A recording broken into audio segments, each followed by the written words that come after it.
अब लोग दोस्त फुल एचडी में ना सो केमिस्ट्री क्लास 12 का डी ब्लॉक का एलिमेंट पढ़ेंगे। तो बोलो वह एलिमेंट जिसमें अंतिम इलेक्ट्रॉन डी सबसेल में जाता हो उसको डी ब्लॉक एलिमेंट कहते हैं।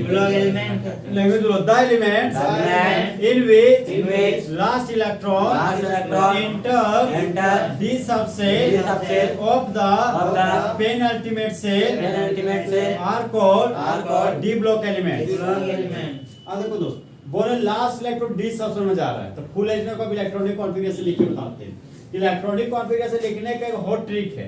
हॉट ट्रिक है मेरा समिति समिति समिति समिति ये दुर्गा पूजा दिन बनाए समिति समिति पूजा समिति फिर पूजा समिति पूजा से नहीं बोला पूजा बदल गई समझा। फिर आता है दुर्गा पूजा समिति दुर्गा पूजा समिति फिर हो गया दुर्गा पूजा समिति फिर हो गया फेमस दुर्गा पूजा समिति और फिर लिखना फेमस दुर्गा पूजा समिति। हाँ उस में बनता है। जो गया first shell second shell third shell fourth shell. सबसे पहले इस सबसेल को भरेंगे 1s 2s यहाँ पर 3s 4s 5s 6s 7s 8s okay भैया। अब हम P वाला भर रहे हैं 2P 3P 4P 5P 6P 7P okay. और P वाला खलास D वाला 3D 4D 5D 6D। अब एक वाला में घुस रहे हो रहे 5 पे तो देखो यहाँ पे ऑर्डर आ गया 118 एलिमेंट का। 1 ज्यादा नहीं 2s 2p 3s 3p 4s 3d 4p 5s 4d 5p 6s 4a 5d 6p 7s 5s 6d 7p 8s। और इलेक्ट्रॉन भरेंगे तो 2 4 6 10 12 6 18 2 20 30 6 36 2 38 10 48 6 54 2 56 56 14 70 70 80 6 86 2 88 88 14 92 103 103 10 112 112 6 118 समझा 120 पहुंच जाता है। एटस मारो 120 घुस जाएगा तो बोला समझ। अरे नंबर ये सबसेल के नजदीक इंक्रीजिंग ऑर्डर है 1 ज्यादा नहीं 2s 2p 3s 3p। तो लोग बचपन में जानते हैं कि A सबसेल में एक ऑर्बिटल होता है P सबसेल में 3 ऑर्बिटल होता है D सबसेल में 5 ऑर्बिटल होता है 1 2 3 4 और ये 5।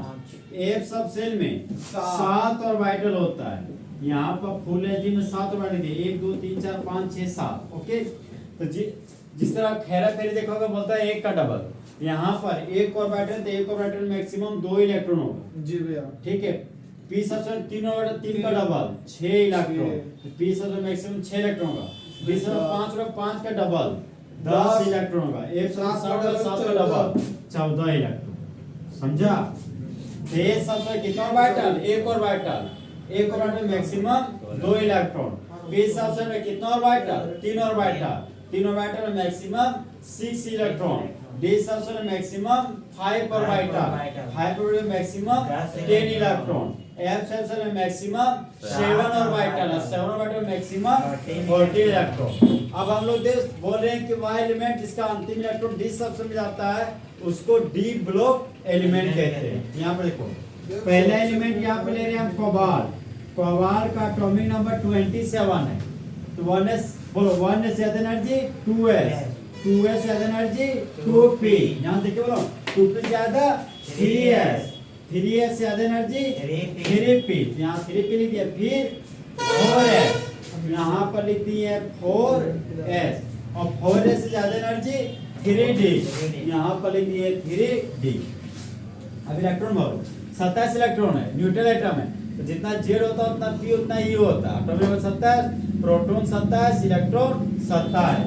तो 2 4 6 10 कैसे भरे घुसो कपड़े में A सबसे मैक्सिमम 2 इलेक्ट्रॉन भरना है 2 4 6 10 12 6 18 और 2 20।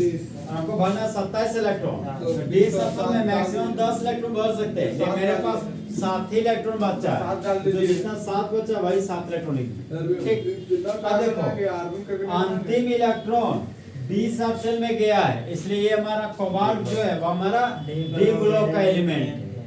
दूसरा बात, अंतिम इलेक्ट्रॉन डी सबसेल में गया है, इसलिए कोबाल्ट मेरा डी ब्लॉक का एलिमेंट है। अब देखो दोस्त 3d7 को फिलहाल ऐसे पहले लिख रहे हैं, और ये हो गया 4s2।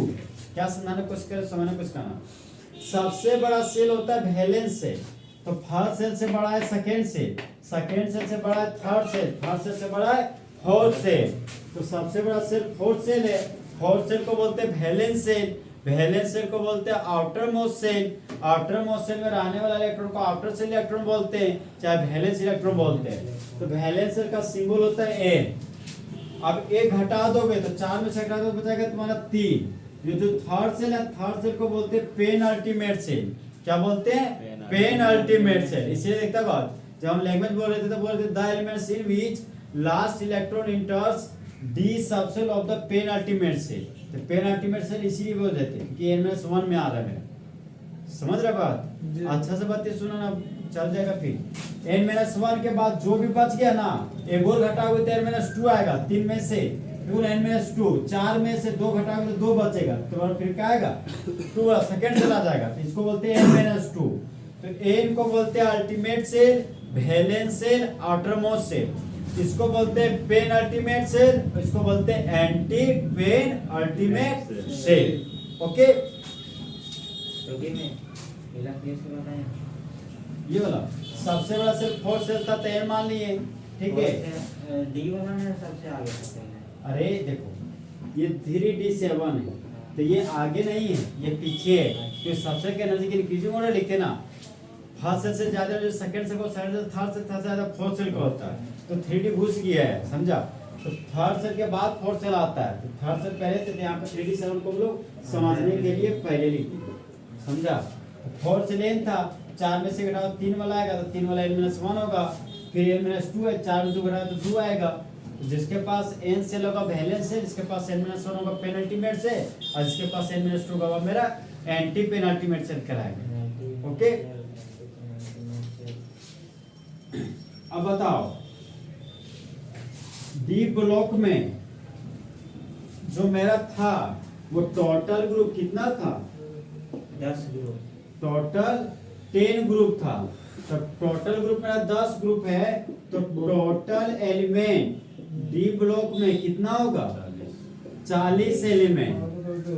और टोटल एलिमेंट मेरा 40 है, तो यहाँ पर टोटल ग्रुप 10 ग्रुप लिए। अब बताओ, जो तुम्हारा टोटल ग्रुप 10 ग्रुप है, वो डी ब्लॉक का जो एलिमेंट है वो कौन सा ग्रुप से स्टार्ट होता है? ग्रुप थर्ड बी से। और 10 ग्रुप में हमारा ग्रुप 3 से स्टार्ट होता है, और ग्रुप 12 में खत्म होता है। तो ग्रुप 3 टू गया ग्रुप 12। ओके, तो ग्रुप 3 से 12 देखोगे, 3 से 12 लगभग 9 एक है, तो 9 नहीं है, 12 हो गए।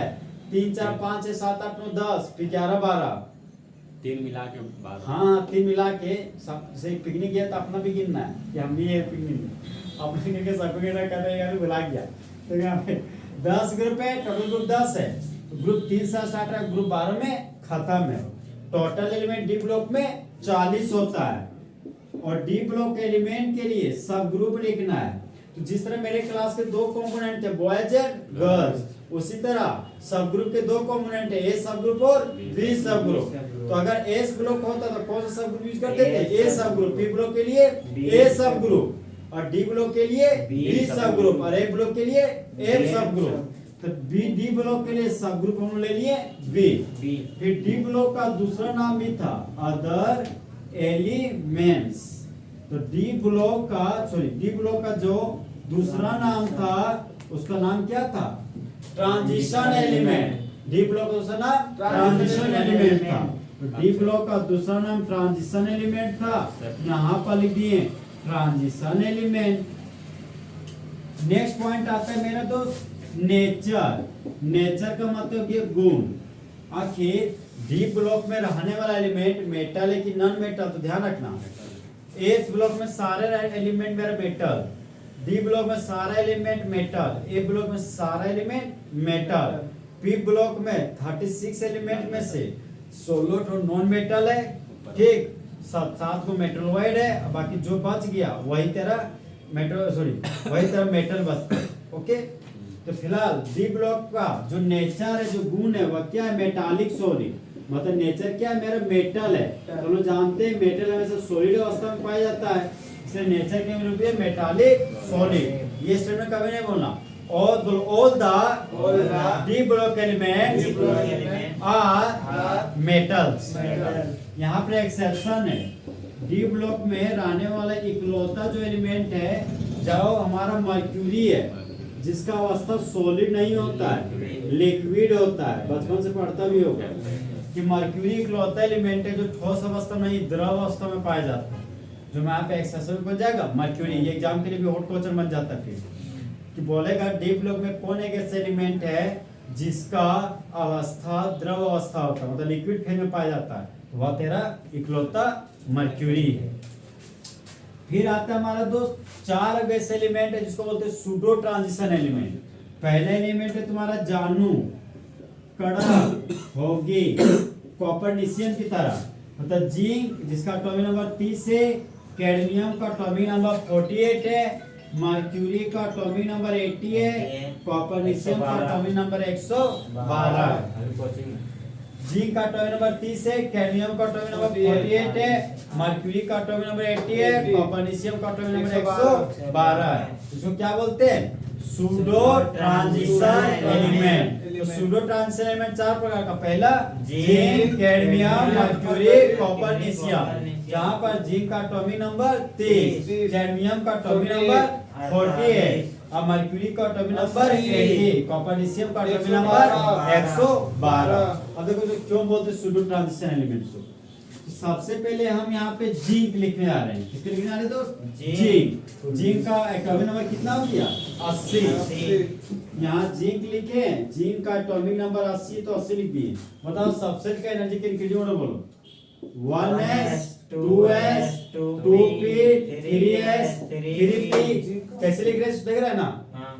यहाँ 1s 2s 2p 3s 3p यहाँ से बोल रहे हैं, बोलो। फिर 4s 3d 4p 5s 4d 5p 6s 4f 5d।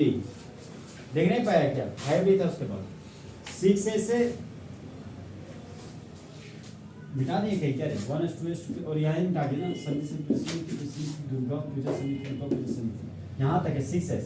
फिर नीचे मिटा गया था 4f और 5d, अरे फिर नीचे वाला मिटा गया है। यहाँ पे 80 इलेक्ट्रॉन भरना है, तो 2 4 6 10 12 18 20 30 36 38 37 10 44 48 54 और 10 56 56 14 17 80। जिंक में आपकी कहाँ लिखे हो? ये जिंक में 80 का लिखा है। जिंक नहीं है, मर्क्यूरी। पहले एक बार बोला मर्क्यूरी का एटॉमिक नंबर 80 है, इलेक्ट्रॉन कितना है? 80। अरे हम आ जाते समझा, हम तो 80 लिखा गया, हम बोले मर्क्यूरी लिख दिया जिंक। जिंक के 30 होता है। 30 होता है। ये अच्छी प्रो। तो मर्क्यूरी का 80 इलेक्ट्रॉन, ठीक है, इसको बोले सूडो ट्रांजिशन एलिमेंट।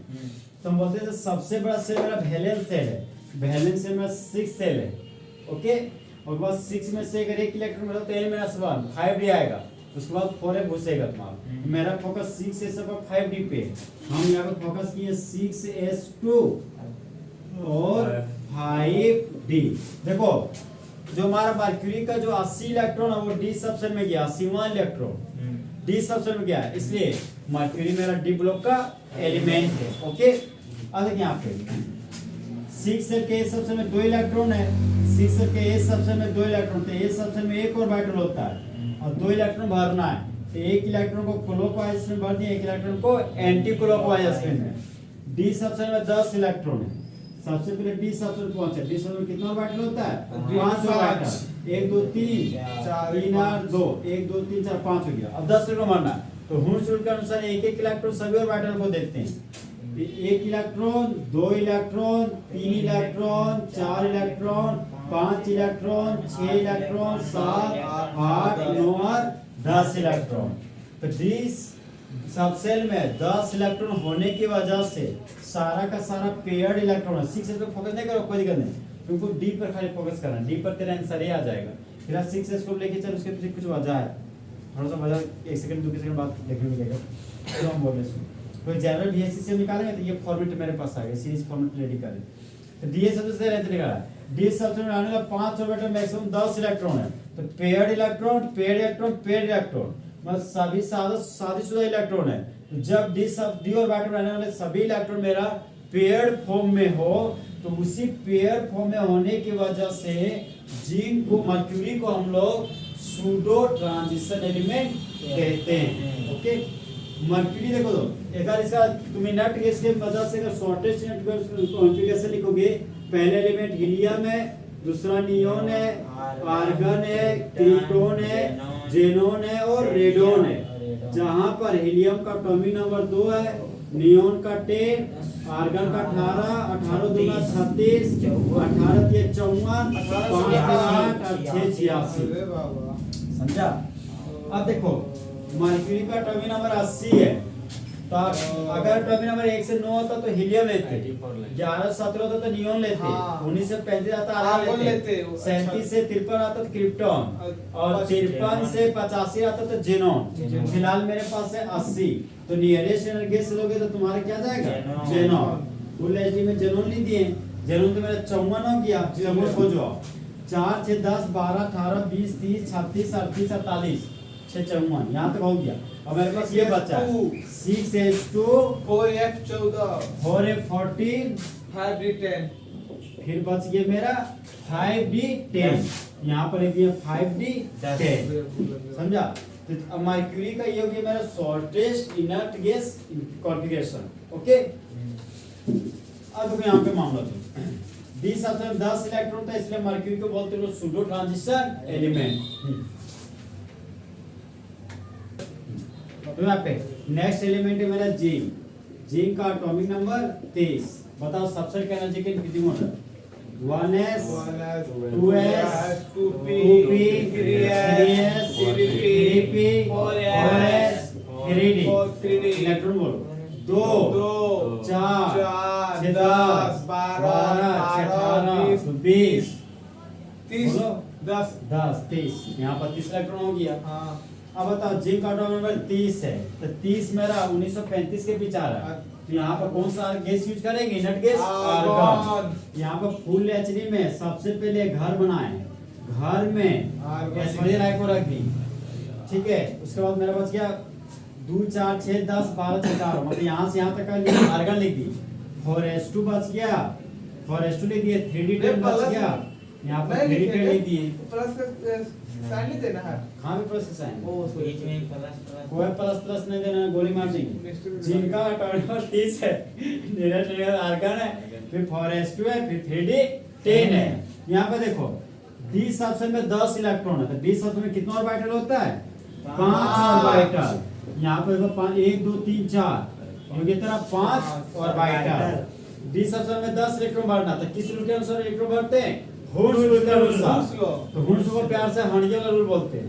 अतः एक एक इलेक्ट्रॉन सभी ऑर्बिटल में देंगे, 1 2 3 4 5। अब बचा हुआ इलेक्ट्रॉन को क्लॉकवाइज स्पिन हो गया, बचा हुआ इलेक्ट्रॉन को एंटी क्लॉकवाइज स्पिन बढ़ेंगे। 5 6 7 8 9 10। ओके, तो डी सबसेल में ये paired electron, paired electron, paired electron, मतलब शादीशुदा इलेक्ट्रॉन, शादीशुदा इलेक्ट्रॉन, शादीशुदा इलेक्ट्रॉन, इसीलिए इसको डायमैग्नेटिक भी बोलते हैं। डी सबसेल में 10 इलेक्ट्रॉन होने की वजह से जिंक मेरा डायमैग्नेटिक सब्सटेंस कहलाता है। ये भी एग्जाम बहुत पूछता है क्वेश्चन। अब जब आगे बढ़े तो ये क्वेश्चन है एग्जाम में आएगा कि जिंक को पैरामैग्नेटिक बोलते हैं कि डायमैग्नेटिक? डायमैग्नेटिक। ये मेरा डायमैग्नेटिक सब्सटेंस हो गया। ओके, अब मेरा नेक्स्ट एलिमेंट है मेरा कैडमियम। कैडमियम का एटॉमिक नंबर कितना था? 48। यहाँ पर 48 दे दी है। सबसे का एनर्जी का इंक्रीजिंग ऑर्डर लिखना है हमको, तो बोलो 1s एज एनर्जी, 2s, फिर 2p, 3s, 3p, 4s, 3d, 4p, 5s, 4d, 5p। हाँ समझ गए। 44 इलेक्ट्रॉन है। 2 4 6 10 12 6 18 20 30 36 38 10 48 हो गया। कहाँ जा रहे हो? अब नहीं जाएंगे, समझा? तो अंतिम इलेक्ट्रॉन डी सबसेल में गया है। इससे पता चल गया कि कैडमियम मेरा डी ब्लॉक का एलिमेंट है। डी सबसेल में 10 इलेक्ट्रॉन है, तो डी सबसेल में कितना ऑर्बिटल होता है? 5 5 1 2 3 4 5 10 इलेक्ट्रॉन मारना, तो कौन सा रूल के अनुसार? वुड्स वुड्स लॉ। रूल। तो एक एक इलेक्ट्रॉन 1 2 3 4 5 6 7 8 9 10। ओके, ये तो मेरा 10 इलेक्ट्रॉन हो गया। तो डी सबसेल में 10 इलेक्ट्रॉन भरा होगा, तो सभी इलेक्ट्रॉन मेरे पेयर्ड फॉर्म में। तो सभी इलेक्ट्रॉन अगर पेयर्ड फॉर्म में होते हैं तो उसको बोलते हैं डायमैग्नेटिक सबस्टेंस। क्या बोलते हैं? Diamagnetic substance. एक ऐसा सबस्टेंस जो वीकली रिपेल करता हो किसको? दूसरे सबस्टेंस को, उसको क्या बोलते हैं? Diamagnetic substance. और जो अगर कोई भी अगर कुंवारा इलेक्ट्रॉन तो अनपेयर्ड इलेक्ट्रॉन, उसको बोलते हैं पैरामैग्नेटिक सबस्टेंस। ऐसा सबस्टेंस जो सबस्टेंस को वीकली अट्रैक्ट करता है, किसी दूसरे सबस्टेंस को क्या करता है? वीकली अट्रैक्ट करता है। ओके, अब नेक्स्ट पॉइंट अंतिम आता है मेरा तो जनरल VSEC। देखो दोस्त, ग्रुप 3 में रहने वाले एलिमेंट बोलो। Sachin Tendulkar very good cricketer man. फिर से कोई नया सेंचुरी जमाएगा। ठीक है, जहां पर स्कैंडियम का एटॉमिक नंबर 21, टाइटेनियम का 22, वेनेडियम का 23, chromium 24, manganese 25, iron 26, copper 27, nickel 28, copper 29, zinc 30। अब बताओ, अगर एटॉमिक नंबर 21 से 30 रहता तो नियरेस्ट इनर्जी गैस क्या लेते थे?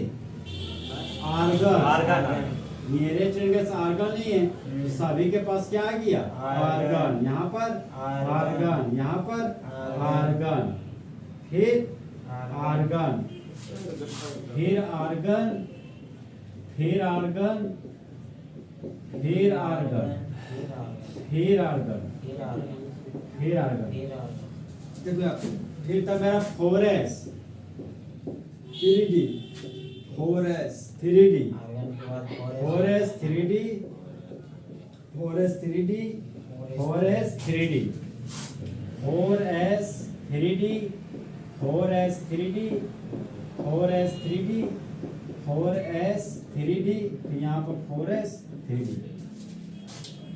किस इलेक्ट्रॉन बनना था? 18 2 20 21 22 18 2 20 2 22 23 18 2 20 3 23 24 18 2 20 4 24। अरे हम जान रहे, चुप रहो ना।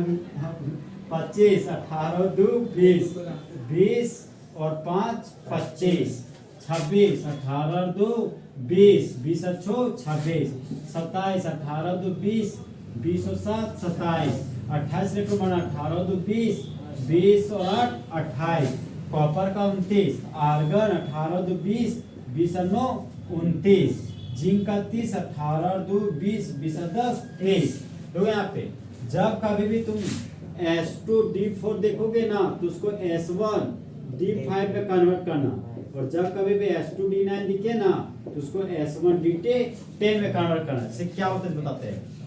D4 है तो सबसे ज्यादा stable configuration full field stable configuration होता है, उसके बाद हाफ फील्ड होता है, उसके बाद तो तुम्हारा इनकम्प्लीट फील्ड चाहे पार्शियली फील्ड ऑर्बिटल होता है। तो हम लोग चाहते हैं कि डी सबसेल में 10 इलेक्ट्रॉन तो मैक्सिमम होता है, अभी 9 है, तो ए सबसेल से जबरदस्ती 1 इलेक्ट्रॉन ट्रांसफर कर देता है कि डी सबसेल मेरा 10 इलेक्ट्रॉन पूरा हो जाए और फुल एचडी में ये मोर स्टेबल हो जाए। फिर D4 है, S2 है, तो डी सबसेल है, सो 1 इलेक्ट्रॉन बोलते हैं सबसे को भाई 1 इलेक्ट्रॉन दे दो ना हमें ना, सो थोड़ा सा फुल ऑर्बिटल की फुल फील्ड ऑर्बिटल तुलना के में हम लोग हाफ फील्ड ऑर्बिटल बन जाएंगे, तो स्टेबिलिटी थोड़ा सा मेरा फुल फील्ड की तुलना थोड़ा सा कम रहेगा, लेकिन हम स्टेबल हो जाएंगे। यहाँ पर ए सबसेल 1 इलेक्ट्रॉन ट्रांसफर कर देता है डी सबसेल को, तो S1D5 बन जाता है। ये भी ए सबसेल 1 इलेक्ट्रॉन ट्रांसफर करता है डी सबसेल में, और ये S1D10 बन जाता है। तो एक्सेप्शन देखो तो तुम्हारे क्या क्या है सब एग्जाम में क्रोमियम, कॉपर, सिल्वर, मोलिब्डेनम, ये तेरे 4 केस एक्सेप्शन है, ठीक है। फिलहाल क्रोमियम और कॉपर बहुत ध्यान रखना। S2D4 है तो ये तेरा हो गया S1D5, ओके। S2D9 है, ये हो गया तेरा S1D10। अब देखो यहाँ पे मामला 4 सेल था, तो 4 सेल के लिए यहाँ पर लिख दिया N सेल। A सबसेल में 2 इलेक्ट्रॉन था, तो यहाँ पे A सबसेल में 2 इलेक्ट्रॉन लिख दिए। थर्ड सेल है, 4 में से घटाया तो थर्ड सेल आ गया, इसको लिख दिए N-1। D सबसेल में 1 2 3 4 5 6 7 8 9 10 इलेक्ट्रॉन देख रहे हैं, तो देख रहे कि N-D 1 to 10, मतलब N से N की तरफ वैलेंस से वैलेंस है कि सबसे मैक्सिमम 2 इलेक्ट्रॉन है, जो तुमको दिख भी रहा है यहाँ पे। जी भैया। N-1 के पेन अल्टीमेट से, तो पेन अल्टीमेट में डी सबसेल में 1 से 2 इलेक्ट्रॉन, जो कि वो भी तुमको दिखाई दे रहा है। तो एनसीईआरटी में 2 दिया है, बड़ा बुक पढ़ते हैं तो बड़ा बुक में देता है NS0 to N-1 D 1 to 10 देता है, ठीक, मतलब 0 से 1 देता है। और एनसी और जो तुम्हारा ये जो बड़ा बड़ा बुक है, बड़ा बड़ा बुक ये देता है NS2 N-1 D 1 to 10। तुम्हारा बड़ा बड़ा बुक है वो देता है NS0 से 2 N-1 D2 D 1 to 10, okay. देखो ये वाला केस कहाँ से आता है। प्लेडियम का एटॉमिक नंबर होता है 46। प्लेडियम का एटॉमिक नंबर कितना होता है 46, इसको हटा दो। तो प्लेडियम का एटॉमिक नंबर 46 है, तो यहाँ पर 46 लिख दिए। सबसेट का एनर्जी का इंक्रीजिंग ऑर्डर लिखोगे 1s 2s 2p 3s 3p 4s 3d 4p 5s 4d। 46 electron भरना है, तो 2 इलेक्ट्रॉन 4 इलेक्ट्रॉन 6 10 2 12 6 18 2 20 10 30 6 36 36 2 38 भरना 46, हाथ में बचा 8, यहाँ पर 8। मेरे पास S2D4 का केस नहीं है, S1D5 तो होबे करेगा। S2D9 का केस है, तो तुम्हारा S1D10 नहीं होगा, यहाँ पे S2D10 का केस है, समझा। यहाँ पे होता मामला सो देखें, यहाँ पे डी सबसे में 8 इलेक्ट्रॉन है ना, सो 5s को बोलता भाई भाई भाई हमको 2 इलेक्ट्रॉन दे दो ना, हम D10 बनना चाहते हैं। तो 5s बोलता पागल समझ लिया हमको, करे अगर S2D4 होता तबे तो कोई एक देते तो तुम D5 बन जाता, हाफ फिगर बैट हो जाता। अगर S2D9 का केस हो 1 इलेक्ट्रॉन देते तो तुम D10 बन जाता, तो ना तो तुम D4 वाला कंडीशन में, तो D9 वाला कंडीशन में, तो तुमको कहे दे इलेक्ट्रॉन। तो बोलता ना भाई दे दो भाई, क्योंकि हम पांडे जी हैं, समझा। पांडे जी लालची होता है, तो पांडे जी किस तरह पोर्ट लिया इसको। तो ये सबसेल का 1 इलेक्ट्रॉन ट्रांसफर नहीं हुआ, समझा। ए सबसेल को 2 इलेक्ट्रॉन यहाँ पर ट्रांसफर हो जाता है। 1 इलेक्ट्रॉन देता तो पांडे बोलता 8 से 9 इलेक्ट्रॉन हो गया। पांडे लोग जानते करता है, लोड जाता है, लूटने चक्कर जाता है। तो ये सबसे 1 इलेक्ट्रॉन बचा, तो एक इलेक्ट्रॉन दे दो ना, क्या होगा, तेरा भला हो जाएगा। यहाँ पर डी सबसे 10 इलेक्ट्रॉन चला जाता है, ए सबसे बचा 0 इलेक्ट्रॉन। यही जो इसमें 0 जो बच जाता है ना, उसी के लिए बहुत सारा बुक में यहाँ से 0 से 2 लिख देते हैं सबसे इलेक्ट्रॉन, समझा। ये सबसे 0 इलेक्ट्रॉन भी हो सकता है और 2 इलेक्ट्रॉन भी हो सकता है। फिलहाल एग्जाम में तुम दोनों में से एक ही ऑप्शन रहेगा तुम्हारा, चाहे यही रहेगा चाहे यही रहेगा। फिलहाल एनसीईआरटी में ये यूज किया गया। General valence electronic configuration D block element का होगी मेरा NS0 से 2 N-1 D 1 to 10। तो बोलो डी ब्लॉक में हाउ मेनी एलिमेंट्स 40। कौन सा ग्रुप है, टोटल ग्रुप 10। एक ग्रुप में 10 एलिमेंट, तो 4 ग्रुप में 40 एलिमेंट। डी ब्लॉक एलिमेंट का अदर नेम ट्रांजिशन एलिमेंट। कौन सा नेम, अदर ट्रांजिशन एलिमेंट, हाँ ट्रांजिशन एलिमेंट। और बोले डी ब्लॉक को सूडो ट्रांजिशन एलिमेंट बोलते हैं। तो सूडो ट्रांजिशन एलिमेंट का बोले जब डी सबसेल में 10 इलेक्ट्रॉन पूरा रहेगा, फुलफिल ऑर्बिटल रहेगा कि half fill orbital, fulfil orbital. तो सूडो ट्रांजिशन एलिमेंट 4 प्रकार का, पहला जिंक, दूसरा कैडमियम, उसके बाद मरकरी, उसके बाद कॉपर-निशियम, क्या कॉपर-निशियम, जहाँ का जिंक का एटॉमिक नंबर 30, कैडमियम का 48, मर्क्यूरी का 80 और कॉपर-निशियम का 112। अब देखो दोस्तों, ये सभी इलेक्ट्रॉन देखो अकेला अकेला एक इलेक्ट्रॉन है, कुंवारा कुंवारा, देखो 3 है 5 इलेक्ट्रॉन है, 1 2 3 बढ़ेगा 4 5, तो कुंवारा इलेक्ट्रॉन रह जाएगा, सारा का सारा मेरे ये सब क्या है, अनपेयर्ड इलेक्ट्रॉन। इलेक्ट्रॉन। जो अनपेयर्ड इलेक्ट्रॉन उसको क्या बोलते हैं, paramagnetic substance. Paramagnetic paramagnetic substance, याद है ना। अगर डी सबस्टेंस में 10 इलेक्ट्रॉन है तो क्या लगा, डायमैग्नेटिक सबस्टेंस। और जो डायमैग्नेटिक सबस्टेंस होता है वो होता है कलरलेस, क्या होता है, कलरलेस। और जो तुम्हारा अनपेयर्ड इलेक्ट्रॉन होता है कलर्ड कंपाउंड, क्या होता है, कलर्ड कंपाउंड। अनकलरलेस। हाँ, तो ये कलर्ड कंपाउंड क्यों होता है वो वजह हम आगे बताएंगे, पहले ये वजह समझ लो। जो अनपेयर्ड इलेक्ट्रॉन होता है ना, उसको एनर्जी दोगे ना तो लोअर ऑर्बिट से वो हायर ऑर्बिट में जंप कर जाता है। इसलिए यहाँ पे देखो, एटम का सेंटर पार्ट को न्यूक्लियस बोलते हैं, न्यूक्लियस के बाहर का रास्ता सर्कुलर है, सर्कुलर रास्ता को सेल ऑर्बिट की एनर्जी लेवल बोलते हैं। ये हो गया तेरा एनर्जी लेवल। ओके, मान लो कि यहाँ पे इलेक्ट्रॉन है, बाहर से सनलाइट की मदद से इस इलेक्ट्रॉन को एनर्जी मिल गया। ये इलेक्ट्रॉन क्या किया, ये इसको बोलते हैं लोअर ऑर्बिट, ये हो गया हायर ऑर्बिट, ये छोटा ऑर्बिट, ये बड़ा ऑर्बिट। ठीक है, तो एनर्जी जब सनलाइट से इसको मिला तो इलेक्ट्रॉन लोअर ऑर्बिट से हायर ऑर्बिट में जंप कर गया। अब हायर ऑर्बिट से हायर ऑर्बिट में वह 10 का पावर माइनस 8 सेकंड रुकता है। फिर हायर ऑर्बिट से जब वह लोअर ऑर्बिट में फिर जंप करता तो एनर्जी को रिलीज करता है। और जो यहाँ एनर्जी रिलीज होता है वही एनर्जी रिलीज तुम्हारा कलर के फॉर्म में होता है। इसलिए पैरामैग्नेटिक सबस्टेंस हमारा कलर्ड कंपाउंड कहलाता है, समझा। जिस तरह दोस्त फुल एसटी में डिप्लोक एलिमेंट्स खत्म। तो दोस्त चीते की चाल, बाल्स की नजर और हिमांशु कुमार की कैलकुलेशन पर कभी शक नहीं किया सकता। डी वाला